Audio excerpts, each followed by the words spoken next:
انا محبط قوي ومتضايق. ليه بس مالك؟ مش عارف اجيب اي فكره للكتاب اللي انا عايز اكتبه. يا ابني ده اسهل حاجه لو انت عايز تكتب كتاب انك تجيب الفكره بتاعته. يا سلام، طب ازاي بقى؟ طيب حلو قوي.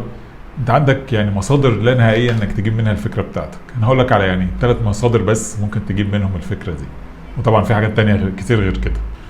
اول حاجه ممكن تشوف الخبرات بتاعتك. يعني انت اكيد في حاجات في حياتك لحد دلوقتي عندك خبره فيها. ممكن تكون خبره مثلا، ممكن تكون لايف كوتش وبتعمل جلسات مع الناس في مجال العلاقات، فعديت بقى سواء من خبرتك انت نفسك في العلاقات، ممكن من خبره تجارب الناس اللي انت شفتها بتكتسب خبره جديده. فدي حاجه ممكن تكتب فيها. شوف بقى انت عندك خبرات في حاجات قد ايه تاني غير المجال بتاع الشغل بتاعك. ممكن مثلا لو انت بالنوع العربيه بتاعتك بيه كتير فبقى عندك خبره في الميكانيكا بتاعتها، ممكن تلاقي ناس فعلا محتاجه تستفيد من كتاب زي ده. وهكذا بقى، يعني شوف انت مجال خبرتك ايه وحددهم، ومن هنا ممكن تقدر تكتب الكتاب بتاعك. ايه تاني ممكن اجيب منه افكار غير خبراتي؟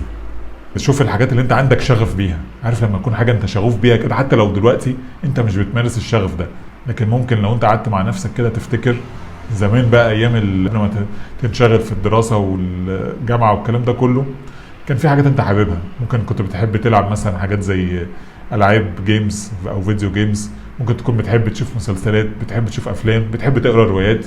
شوف الحاجات اللي انت كنت بتحبها زمان حتى لو دلوقتي مش بتمارسها.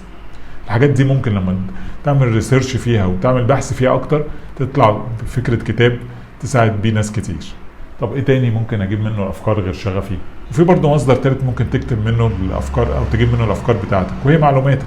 يعني انت ممكن يكون عندك معلومات عن حاجه، مش شرط تكون خبير فيها مارستها بايدك، ومش شرط تكون شغوف بيها، لكن عندك معلومات عنها. يعني عارف في ناس كده تحب انها مثلا تقرا كتير عن اخبار الرياضه، هو نفسه ممكن ما يكونش عنده خبره في الكوره مثلا ولا عنده شغف قوي بيها، لكن بيحب يتابع الكوره وبيحب يقرا الاخبار بتاعتها. فبالتالي بقى عندك معلومات كتير في المجال ده. وهكذا بقى تشوف عندك معلومات ايه في ايه تاني، وممكن من هنا تطلع بالفكره اللي انت عايز تكتبها. بس حاسس ان الحاجات دي كتير قوي، يعني ازاي بقى هنظمها اطلع منها فكره للكتاب بتاعي؟ حاجه خطوه اللي انت ممكن تعملها انها تساعدك بقى تطلع فكره محدده. تجيب ورقه وقلم كده وتقعد مع نفسك وتكتب بقى زي ما انت قلت، تقسم الورقه ل3 اجزاء: جزء فيه خبراتك، جزء فيه شغفك، جزء فيه معلوماتك. تكتب بقى عندك تحت كل جزء فيهم تكتب من 10 ل 15 نقطه.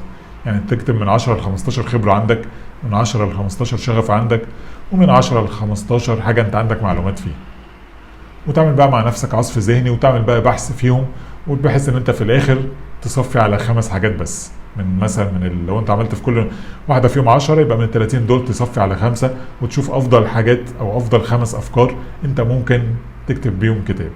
وبعد كده طبعا بقى في خطوات تانية كتير، ان انت تحدد بقى من الافكار دي او من الحاجات دي ممكن ينفع كتاب ويحل مشكله عند الناس. الموضوع بسيط صدقني جدا وسهل، اهم حاجه انك تبدا. تمام. طب انا اروح اعمل كده، اكتب الكلام ده على ورق واشوف كده النتيجه، واشوف هوصل لفكره الكتاب ازاي.